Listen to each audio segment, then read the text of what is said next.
We hope to do this for 6 or 7 years. Or 8.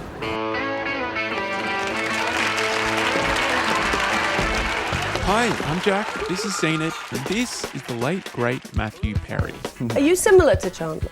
Yes, absolutely. I look a lot like him. Now, comedy's subjective, I get that. You might hate Friends, you might hate Chandler. I can't tell you you're wrong. Why am I laughing? But speaking with people since his passing, it seems like Perry's sense of humour was incredibly influential. I'm not great at the advice.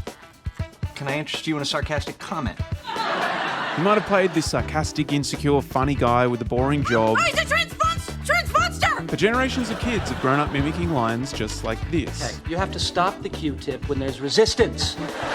Which seems weird, right? Chandler isn't your stereotypical role model, but Perry was so relatable and memorable that his comic personality became unforgettable. Like, here's one of his famous SNL skits. It is Sarcasm 101. Be more gullible. His timing, he had such a unique, comedic voice. A lot of this can be attributed to the great writing. All 6 Friends actors were catapulted from relative obscurity to superstardom, mainly because the dialogue played to their strengths. Okay, so I'm responsible, I'm organized, but Like, Courtney Cox can do neurotic. well, maybe I don't need your money.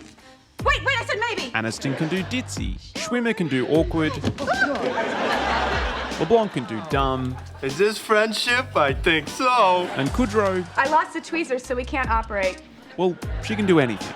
But we can prep the guy.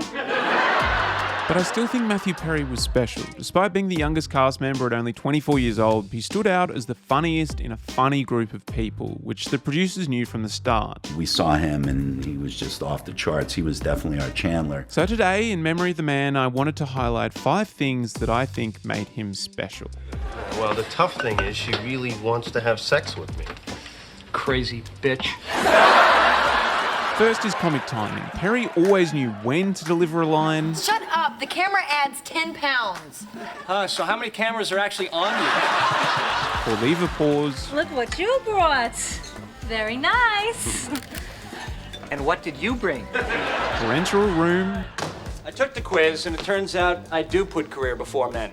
Or when to interrupt. Come on, do it! It seems simple, but leaving a gap like this. What does he want with her? Well, I'm guessing he wants to do a little dance. Make a little love. Well, pretty much get down tonight. Is much funnier than this. What does he want with her? Well, I'm guessing he wants to do a little dance. Make a little love. Well, pretty much get down tonight. And Perry always seemed to nail it. Hi. It's me. 2, improvising. If you want to be a good comedian, you've got to be fast on your feet. And Perry, he was lightning. Sorry, it's not Chandler's show, it's Joey's show. Oh, don't give me that look. Because sometimes, Ross... This can be seen in the bloopers and interviews. Nothing's happened there yet behind the scenes? There was stuff at the beginning. There was a lot of flirtation, begging. Then I finally just said, girls, back off. No way.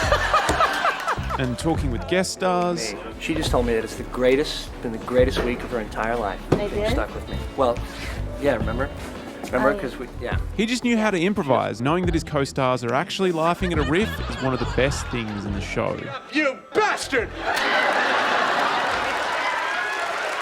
3, his physicality. While not synonymous with Perry, he could do stuff like this, and this, and this. And while he wasn't on the level of someone like Robin Williams or Rowan Atkinson, Perry could play it subtle or put his whole body into selling a line, and I'll always appreciate his seemingly endless childlike energy. 4, how well he could bounce off others. I got the part of George Gibbs in Our Town, and I had such a great time, and I realized it was the only thing in school that I really liked working hard at. Like a lot of people in the sitcom world, Perry started as a stage actor and knew how to play off his cast. I know when I have a line to say, I can take it to any of these 5 people and get a completely different reaction. I got her machine. Her answering machine? No, interestingly enough, her leaf blower picked up. This became even funnier when other members of the cast started parodying his shtick.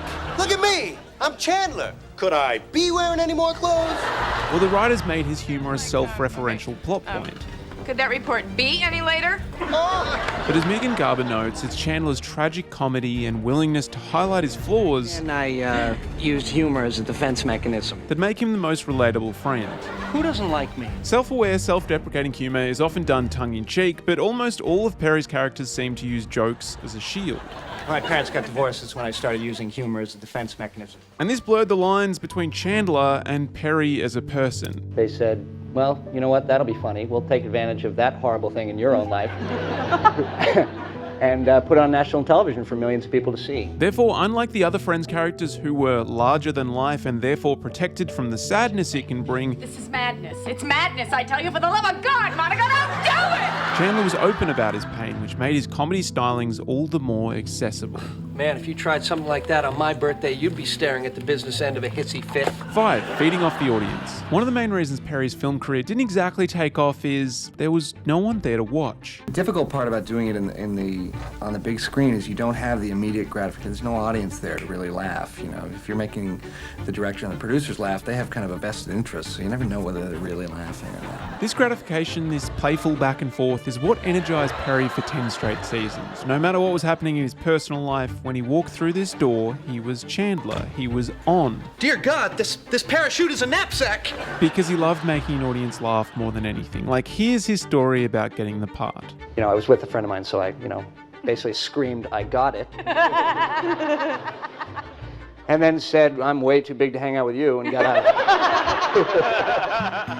Obviously, it's really sad when someone you grew up watching passes away, especially if they made you laugh. It just seems so weird, so contradictory. Robin Williams was another one that really hurt. But currently, I'm halfway through my 100th Friends marathon, and I realized it shouldn't be so sad, because through the show, Matthew Perry gets to keep doing what he loved, making people laugh. And I'm sure that'll stay true for many years to come. So rest in peace, Chandler Bing. I'm sure you're somewhere making someone laugh. To you, they're sad that you're leaving now. Oh. We'll hang out afterwards. We'll hang out and he'll take you out for coffee. You don't know, we're gonna have to get a van now.